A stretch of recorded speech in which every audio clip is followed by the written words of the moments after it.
Formula 1 ചാമ്പ്യൻഷിപ്പിന്റെ അന്തിമഘട്ടത്തിലേക്ക് എല്ലാവരെയും സ്വാഗതം. ഇനി ബാക്കി 3 റേസുകൾ മാത്രം. സീസൺ ആരംഭിച്ചതിൽ മുന്നിൽ പോയത് ലാൻഡോ നോറിസാണ്. സ്ഥിരതയും ശുദ്ധമായ ഡ്രൈവിംഗും കൊണ്ട് പോയിന്റ് പട്ടികയിൽ ഭാരം കൂട്ടി. ഓസ്കർ പിയാസ്ട്രിയും തുടക്കത്തിൽ അതേ താളത്തിൽ തന്നെയായിരുന്നു. പക്ഷേ സീസണിന്റെ നടുവോടെ പ്രകടനം താഴോട്ടായി. അതേസമയം റെഡ്ബുൾ വീണ്ടും വേഗം കണ്ടെത്തി. മാക്സ് വെർസ്റ്റാപ്പൻ പഴയ താളത്തിലേക്ക് തിരിച്ചെത്തി. ഒരു ശക്തമായ തിരിച്ചുവരവ് തന്നെ. പിയാസ്ട്രിക്ക് ഇപ്പോഴത്തെ റേസുകൾ ജയിക്കാൻ പറ്റാത്തത് എന്തുകൊണ്ട്? ടയർ മാനേജ്മെന്റ് പ്രശ്നങ്ങൾ, ക്വാളിഫയിംഗ് വേഗത കുറവ്, കാർ സെറ്റപ്പ് പൂർണ്ണമായി മാച്ച് ആകാത്തത്, ഇതാണ് പ്രധാന കാരണങ്ങൾ.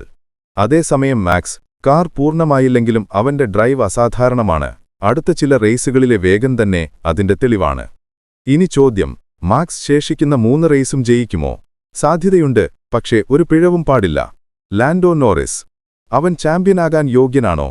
തീർച്ചയായും. സ്ഥിരത, കുറവ് പിഴവ്, ഓരോ റേസിലും ശക്തമായ പ്രകടനം അവനെ ഇപ്പോഴത്തെ ഏറ്റവും വലുതായ പ്രതീക്ഷയാക്കുന്നു. അവസാനമായി മാക്സ്, ലാൻഡോ, പിയാസ്ട്രി, ഇവരിൽ ആര് കൈവരിക്കും 2025 ലോക ചാമ്പ്യൻ പട്ടം?